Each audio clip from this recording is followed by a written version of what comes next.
Hi hello Nishi ടോക്കിലേക്ക് എല്ലാവർക്കും സ്വാഗതം ഉണ്ട് കേട്ടോ. എന്തൊക്കെ എല്ലാവരുടെ വിശേഷം, സുഖമല്ലേ?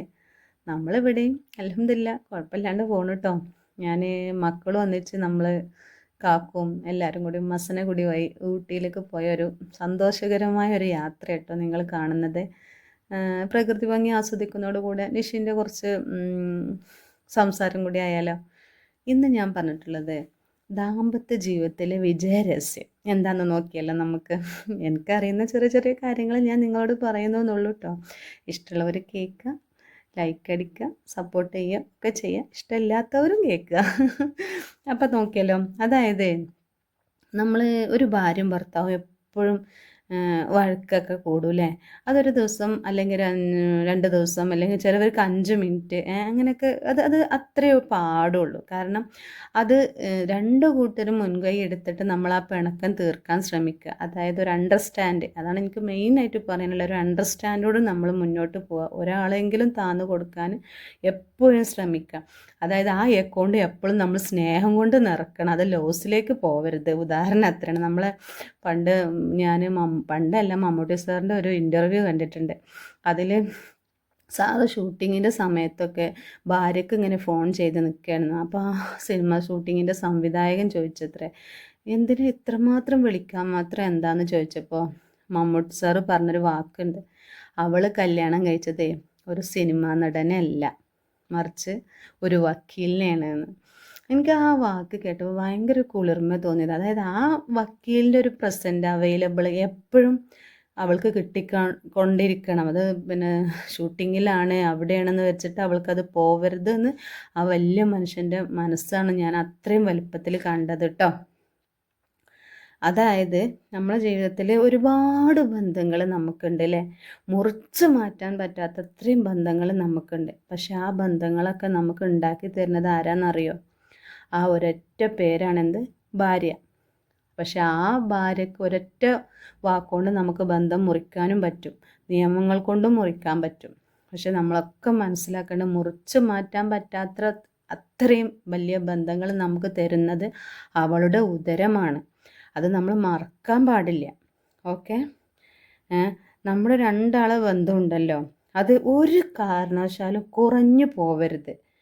മുറിഞ്ഞു പോകാൻ പോയിട്ട് കുറഞ്ഞു പോകാൻ പോലും നമ്മൾ അതിന് സാഹചര്യം ഒരുക്കാതെ നമ്മൾ ജീവിതം മുന്നോട്ട് പോവുകയാണെങ്കിൽ നമ്മുടെ ജീവിതം സന്തോഷമായിട്ട് നമുക്ക് പോകാൻ കഴിയും. അതായത് നമ്മളെ ജീവിതം ഒരു കടൽ തീരം പോലെയാണ് അല്ലേ. കടൽ തീരത്ത് കപ്പൽ വരും, ബോട്ട് വരും, ഒരുപാട് വരും പോവുകയൊക്കെ ചെയ്യും. ആ കടൽ തീരം എന്നും അവിടെ ഉണ്ടാവും. അതുപോലെ ആവണം ഭാര്യയും ഭർത്താവും. അവർ എപ്പോഴും ഒന്നിച്ച്, അതായത് ഒരു മരത്തിൽ ഒരുപാട് കിളികൾ വരും, കൂട് കൂട്ടും, അവർ പാറി പറന്ന് പോവും. അവസാനം ബാക്കിയാവുന്നത് എന്താണ്? ആ ഒരു മരമാണ്. അതുപോലെ ആവണം ഭാര്യ, അവർ ഒന്നാണ് ആ ഭാര്യയും ഭർത്താവും. അതങ്ങനെ തന്നെ നമ്മൾ മനസ്സിലാക്കണം. ഒരു ഒരു ക്ലാസ് റൂമിൽ ഉദാഹരണം പറയട്ടെ. ഒരു സാറ് ക്ലാസ് എടുത്തുകൊണ്ടിരിക്കുമ്പോൾ ക്ലാസ് ഇങ്ങനെ പൊതുവെ നിശബ്ദതയും ഉറക്കം തൂങ്ങിയൊക്കെ നിന്നപ്പോൾ സാറ് എന്ത് കാട്ടി? ഒരു കുട്ടീനെ വിളിച്ചിട്ട്, അതൊരു കല്യാണം കഴിഞ്ഞ ഒരു കുട്ടീനെ വിളിച്ചിട്ട് പറഞ്ഞു, അവൾക്ക് ഇഷ്ടപ്പെട്ട ഒരു 20 ആളെ പേര് ബോർഡിൽ എഴുതാൻ പറഞ്ഞു. അവൾ ഒന്നും ആലോചിച്ചില്ല, അവൾ എഴുതി. അതിൽ നിന്ന് സാറ് പറഞ്ഞു 10 ആളെ കുറക്കാൻ പറഞ്ഞു. അങ്ങനെ 10 ആളെ കുറച്ച് അവസാനം അത് 5 ആളായി. ആ 5 ആളിൽ നിന്ന് പിന്നെ അത് 3 ആക്കാൻ പറഞ്ഞു. അവൾ ആലോചിക്കാതെ 3 എണ്ണം ആക്കി. ആ 3 എണ്ണത്തിൽ നിന്ന് 2 ആൾ ഒഴിവാക്കാൻ പറഞ്ഞപ്പോൾ അവളൊന്ന് കരഞ്ഞു എന്ന് പറഞ്ഞു. കരഞ്ഞിട്ട് അവൾ അവസാനം നമുക്ക് ഊഹിക്കാം ആ 3 ആൾ ആരേക്കാരെന്ന്. അങ്ങനെ ആ 3 പേരെ 2 ആളെ ഒഴിവാക്കിയിട്ട് അവൾ കരഞ്ഞിട്ട് ഒരാൾ ബാക്കിയായിട്ടുണ്ടാവും. ആ ആൾ ആരാന്നറിയോ? അത് ആരാന്ന് സാറ് ചോദിച്ചപ്പോൾ അതെൻ്റെ ഭർത്താവാന്നാണ് പറഞ്ഞു. കാരണം അതങ്ങനെയാണ്. ആ ബന്ധം എന്നും കൂടെ ഉണ്ടാവുന്നൊരു ബന്ധമാണ്. നമ്മൾ സ്നേഹിക്കുന്നിടത്തോളം കാലം നമ്മളെ കൂട്ടിപ്പിടിക്കാൻ ആരൊക്കെ പോയാലും നമ്മളെ കൂടെ ഉണ്ടാവുന്നൊരു ബന്ധം അതാണെന്ന് മാത്രം നമ്മൾ കരുതിയിട്ട് നമ്മൾ സ്നേഹിക്കുക.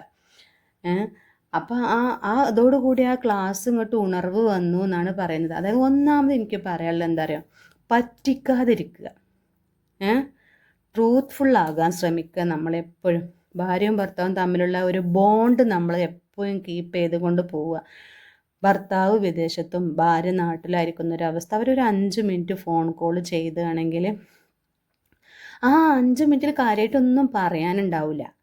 പക്ഷേ ആ ഒരു പെണ്ണിനെ ആ ഒരു 5 മിനിറ്റ് കിട്ടുന്നുണ്ടല്ലോ അവളുടെ ജീവനോടെ നിലനിർത്തുന്ന ഒരു ശ്വാസമായിട്ടാണ്. അതെങ്ങാനും ഒരു ദിവസം ഇല്ലാതായാൽ ആ പെണ്ണ് അനുഭവിക്കുന്നൊരു സഫോക്കേഷൻ ഉണ്ടല്ലോ, അത് നമുക്ക് വേറെ ഒന്നുകൊണ്ടും കൊടുക്കാൻ കഴിയില്ല. ഇംഗ്ലീഷിലെ സമാധാനത്തിനും അതുപോലെ അതായത് സാന്നിധ്യത്തിനും സമ്മാനത്തിനും ഒരൊറ്റ വാക്കാണ് പ്രസൻറ്റ്. കേട്ടിട്ടുണ്ടോ? ആ പ്രസൻറ്റ് ചില്ലറന്നൊന്നല്ല കേട്ടോ. അതായത് ഒരു ആയുസ് മുഴുവൻ നമുക്ക് ഓർത്ത് കൊടുക്കാനുള്ള നമുക്ക് മനസ്സിക്ക് എന്നും ഓർത്ത് കൊടുക്കാനുള്ള അത് ശേഖരിച്ച് മനസ്സിൽ എന്നും ഒരു ഓർമ്മയിൽ നിൽക്കാൻ വേണ്ടിയുള്ള കാര്യങ്ങൾ നമ്മൾ ചെയ്തു കൊടുക്കുക. അതായത് ഒന്നും വേണ്ട, നമ്മൾ അങ്ങോട്ടും ഇങ്ങോട്ടും ആ നഖം ഒന്ന് വെട്ടിക്കൂടെ, ഒന്ന് നഖം മുറിച്ചൂടെ എന്നൊക്കെ ചോദിക്കുന്ന ടൈമിൽ നമുക്ക് ആ നഖം ഒന്ന് ആണും പെണ്ണും അങ്ങോട്ടും ഇങ്ങോട്ടും ഒന്ന് മുറിച്ചു കൊടുത്താലേ ഒരാൾ പോയാൽ എന്നും ഓർമ്മിക്കാനുള്ളൊരു ഓർമ്മയിൽ അത് കിടക്കും. നിസ്സാര സംഭവമാണെങ്കിലും ഒരു വട്ടെങ്കിലും നിങ്ങൾ ആരെങ്കിലും അങ്ങനെ ഒന്ന് ചെയ്ത് കൊടുത്തിട്ടുണ്ടോ? അവളുടെ നഖം അല്ലെങ്കിൽ അവൻ്റെ നഖം ഒന്ന് വെട്ടി കൊടുത്തിട്ടുണ്ടെങ്കിൽ ആ ബന്ധത്തിന് അത്രയും അർത്ഥം വരും. നിങ്ങൾ മനസ്സിലാക്കണം. ഒന്ന് ശ്രമിച്ചു നോക്കുക. അപ്പോൾ പണ്ട് ഒരു വിധവനെ ഞാൻ കണ്ടപ്പോൾ ഇങ്ങനെ സംസാരിച്ചപ്പോൾ ആ വിധവ പറഞ്ഞു 4 മാസമായിട്ടും പിന്നെ ഭർത്താവ് മരിച്ചിട്ടും ഇപ്പോഴും കരഞ്ഞ് നിൽക്കുകയാണ്. അപ്പോൾ ചോദിച്ചപ്പോൾ എനിക്ക് എൻ്റെ എല്ലായിരുന്നു അവസാനം പറഞ്ഞത് എൻ്റെ നഖം വരെ വെട്ടി തന്നിരുന്നു എന്ന് പറഞ്ഞപ്പോൾ കണ്ണിൽ വെള്ളം നിറഞ്ഞു പോയി. ആ ബന്ധത്തിൻ്റെ അർത്ഥമാണ് നമ്മൾ മനസ്സിലാക്കേണ്ടത്. പിണങ്ങാനും തല്ലുകൂടാനൊക്കെ എളുപ്പമാണെങ്കിലും സ്നേഹിക്കാൻ കുറച്ച് റിസ്ക്കാണ് അല്ലേ? അത് നമ്മളൊന്ന് ശ്രമിച്ചാൽ തന്നെ നമുക്ക് കിട്ടുള്ളൂ കേട്ടോ. അതായത് നമ്മൾ അവർക്ക് സ്വപ്നങ്ങൾക്കൊരു കൂട് നൽകുക, അതുപോലെ ഒരാൾക്ക് സ്നേഹം പകർന്നു കൊടുക്കുക, ആ ഒരാൾക്ക് നമ്മൾ ഓർമ്മകൾ പകർന്നു കൊടുക്കുക, ഒരു അണ്ടർസ്റ്റാൻഡ് ജീവിതം ചെയ്ത് കൊടുക്കുക. ഏറ്റവും പ്രിയപ്പെട്ടവരിൽ നിന്ന് നമുക്ക് വേണ്ടത് ഒരു അണ്ടർസ്റ്റാൻഡിങ് ആണ്. ഒരു ഭാര്യ സങ്കടപ്പെട്ട് കരയുമ്പോഴേ അവൾ വഴക്ക് പറയുമ്പോൾ ആ സങ്കടം കൂടി കൂടി കരഞ്ഞുകൊണ്ടേയിരിക്കും. എന്ന സ്ഥാനത്ത് എന്താ എൻ്റെ പ്രശ്നം, ഞാൻ ഇല്ല എൻ്റെ കൂടെ എപ്പോഴും, ഏത് ബുദ്ധിമുട്ടിലൊന്ന് പറഞ്ഞു നോക്കിയൊക്കെ അത് തിരിച്ചും പറയാം അങ്ങോട്ടും പറയാം. രണ്ടുപേരും അങ്ങോട്ടും ഇങ്ങോട്ടും അങ്ങനെ ഒന്ന് പറയുമ്പോൾ ആ കിട്ടുന്നൊരു എന്താ പറയുക അനുഭൂതി വേറെ എവിടെയും കിട്ടൂല അല്ലേ? നമ്മൾ എപ്പോഴും ഒരു അണ്ടർസ്റ്റാൻഡിങ് ജീവിതമായിരിക്കണം നമ്മൾ ചെയ്യേണ്ടത്. ആ ജീവിതത്തിൽ നമുക്ക് ഒരുപാട് അർത്ഥങ്ങളും അപ്പോൾ കിട്ടും. അണ്ടർസ്റ്റാൻഡിങ് ഇല്ലാത്തൊരു ജീവിതം ഇല്ല. അത് നമുക്ക് ഒരുപാട് സ്പേസ് കിട്ടുന്നുണ്ട്. അതുപോലെ തന്നെയാണ് സൗഹൃദം. ഒരു സൗഹൃദം എന്ന് പറഞ്ഞാൽ നമ്മൾ ഭാര്യയും ഭർത്താവും സ്നേഹമല്ല വേണ്ടത്, നമ്മൾ സൗഹൃദമാണ് വേണ്ടത്. സൗഹൃദം എന്ന് പറഞ്ഞാൽ ഒരു സുഹൃത്തുക്കൾ തമ്മിലെന്ന പോലെ ആ സൗഹൃദത്തിന് എന്നൊരു അതായത് ഒരു ഹോട്ടലിൽ നമ്മൾ ഭക്ഷണം കഴിക്കാൻ പോയി, ഉദാഹരണം അങ്ങനെ തന്നെ എടുക്കാം കേട്ടോ. ഒരു ഹോട്ടലിൽ നമ്മളൊരു ഭക്ഷണം കഴിക്കാൻ പോയിട്ട് ഒരു ഫ്രണ്ടിൻ്റെ കയ്യിൽ നിന്നാണ് ഒരു പാത്രം ഉടഞ്ഞു പോയി എന്ന് വെക്കുക. ഒരു ഫ്രണ്ടിൻ്റെ കയ്യിൽ നിന്നാണ് ആ പാത്രം ഉടഞ്ഞു പോയിട്ടുണ്ടെങ്കിൽ സ്വാഭാവികമായിട്ടും നമുക്ക് അത് തമാശരാ സാരിലിടാന്ന് നമ്മൾ പറയും. നിങ്ങൾ ചിന്തിച്ച് നോക്കണം. എന്നാലും അതൊരു ഭാര്യൻ്റെ അടുത്തുനിന്നോ കുട്ടികളുടെ അടുത്തുനിന്നാണെങ്കിൽ നമ്മൾ ഭർത്താവാണെങ്കിൽ ഒരു വഴക്ക് പറയാതെ അത് എന്തൊന്ന് ശ്രദ്ധിച്ചൂടേന്നൊന്ന് ചോദിച്ചു കഴിഞ്ഞാൽ ആ ഒരു ഭക്ഷണം കഴിക്കാൻ പോയതിൻ്റെ സന്തോഷം അതിമ നിന്നില്ലേ? നിങ്ങൾ മനസ്സിലാക്കണം. അപ്പോൾ നമുക്ക് എപ്പോഴും ഭാര്യയും ഭർത്താവും ആണെങ്കിൽ ഒരു സൗഹൃദം എപ്പോഴും എന്തും തുറന്ന് പറയാനുള്ളൊരു ഒരു മനസ്സിന് തമ്മിലുള്ള ഒരു യോജിപ്പ് ഉണ്ടാക്കിയെടുത്താൽ ഒരുപാട് നമുക്ക് ദാമ്പത്യ ജീവിതത്തിൽ നമുക്കൊരു വിജയരഹസ്യം കണ്ടെത്താം. നമ്മളെ വിജയരഹസ്യം അതാവണം. ഒരിക്കലും നമ്മൾ എന്താട്ടണം, പറ്റിക്കാതെ നിന്നിട്ട് നമ്മൾ സുഹൃത്തുക്കളായിട്ട് നിൽക്കുമ്പോൾ ആ ദാമ്പത്യ ജീവിതത്തിന് ഒരുപാട്